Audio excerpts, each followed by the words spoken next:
যে আন্দোলনটা হয়, নারী দিবসের যে সূচনাটা হয়, ক্লারা জেড নামে যে নারী শ্রমিক, সে নারীদের আয় বৈষম্য, পরিবেশ বান্ধব পরিবেশ এবং নারী বান্ধব পরিবেশ এবং হচ্ছে আপনার যে নারীদেরকে কর্মঘণ্টা নিয়ে একটা আন্দোলন করে, সেটার পরিপ্রেক্ষিতে এই 8ই মার্চ বিশ্ব নারী দিবস পালন করা হয়।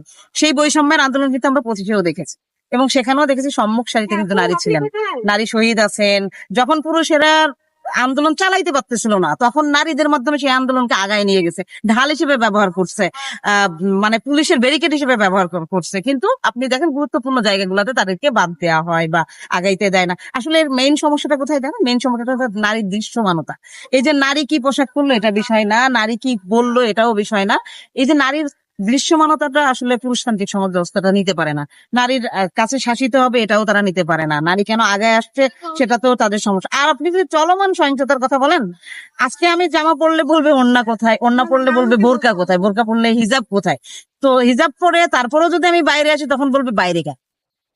তো এইগুলার উপর ডিপেন্ড করে আসলে সহিংসতা হয় না। সহিংসতা এক ধরনের বিকৃত মানসিকতা, পুরুষতান্ত্রিক কাঠামো যেটাকে তৈরি করছে দিনের পর দিন ধরে আমাদের চলে আসতেছে, আমরা সেটাকে ভাঙতে চাই। আলাদা করে নারী দিবসের কিছু নাই, আমরা সব স্মরণ করে দিতে চাই যে আমরা এগুলো মানবো না, আমাদের সাথে এগুলো ঘটতেছে, এগুলো অন্যায় হচ্ছে। নারীর দৃশ্যমানতাকে আমরা আরো সোচ্চার করতে চাই, আমরা আরো বেশি দৃশ্যমান হইতে চাই। আমরা শুধু ঢাল হিসেবে ব্যবহৃত হব তা না, আমরা ঢাল হিসেবে ব্যবহৃত হয়ে সেটার মানে যোগ্য মর্যাদাও পেতে চাই। আর আপনি আসিয়ার কথা যেটা বললেন যে হ্যাঁ, এই ধরনের শুধু আসিয়া না, ওই যে বললাম যেটা, যে এখনো হয়তো কেউ না কেউ হচ্ছে। 80% ডোমেস্টিক ভায়োলেন্স গুলা মানে প্রতিনিয়ত হচ্ছে, যেটার কারণে দেখা যাচ্ছে যে আমি এখন ইন্টারিম সরকারের কাছে এটাই চাই যে একটা নারী বান্ধব পরিবেশ তৈরি হোক, প্রতিটি নারী নিরাপদ হোক, পুরুষের কাছেও নারী যেন আরো বেশি নিরাপদ হোক।